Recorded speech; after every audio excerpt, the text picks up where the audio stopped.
ദൈവത്തിൻ്റെ അതിപരിശുദ്ധ നാമം മഹത്വപ്പെടുമാറാകട്ടെ. നമ്മളിന്ന് വായിക്കുന്നത് യെശയ്യാ പ്രവാചകൻ്റെ പുസ്തകം 9-ാം അധ്യായം 2-6 തിരുവചനങ്ങൾ. അന്ധകാരത്തിൽ കഴിഞ്ഞ ജനം മഹത്തായ ഒരു പ്രകാശം കണ്ടു. കൂരിരുട്ടിൻ്റെ ദേശത്ത് വസിച്ചിരുന്നവരുടെ മേൽ പ്രകാശം ഉദിച്ചു. എന്തെന്നാൽ നമുക്കൊരു ശിശു ജനിച്ചിരിക്കുന്നു, നമുക്കൊരു പുത്രൻ നൽകപ്പെട്ടിരിക്കുന്നു. ആധിപത്യം അവൻ്റെ ചുമലിലായിരിക്കും. വിസ്മയനീയനായ ഉപദേഷ്ടാവ്, ശക്തനായ ദൈവം, നിത്യനായ പിതാവ്, സമാധാനത്തിൻ്റെ രാജാവ് എന്നവൻ വിളിക്കപ്പെടും. പരിശുദ്ധ തൃത്വ ഏകദൈവത്തിന് സ്തുതി.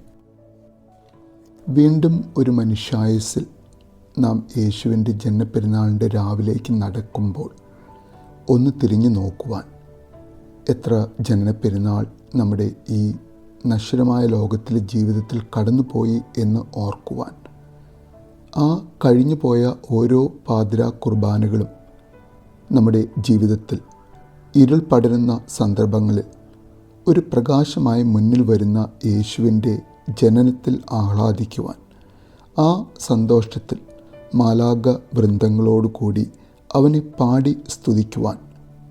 അന്ന് അന്ധകാരത്തിൽ കഴിഞ്ഞ ജനം മഹത്തായ ഒരു പ്രകാശം കാണുന്നു എന്ന് ഈ ജനന സമയത്തിനും 700 വർഷങ്ങൾക്ക് മുൻപ് പ്രവചിച്ച യെശയ്യാ പ്രവാചകൻ്റെ സന്ദേശവും, തുടർന്ന് നമുക്ക് നൽകപ്പെട്ടിരിക്കുന്ന ശിശു സമാധാനത്തിൻ്റെ രാജാവും, ചുമലിൽ ആധിപത്യം വഹിക്കുന്നവനും, വിസ്മയനീയനായ ഉപദേഷ്ടാവും, ശക്തനായ ദൈവവും, നിത്യപിതാവും ആയിരിക്കുന്ന ഉണ്ണി യേശുവാണെന്ന ഉത്തമ ബോധ്യത്തിൽ ആ ഉണ്ണി യേശുവിനെ കാണുവാൻ, അവനെ കണ്ട് അവനെ ആട്ടിടയരോടൊപ്പം തൊഴുവാൻ നമുക്കും ആഗ്രഹിക്കാം.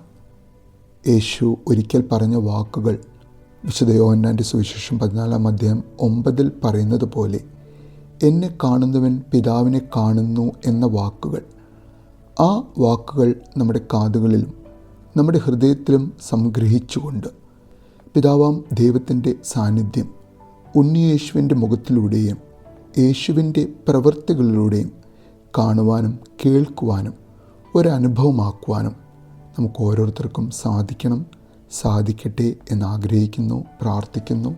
നല്ലൊരു ദിവസം നേരുന്നു.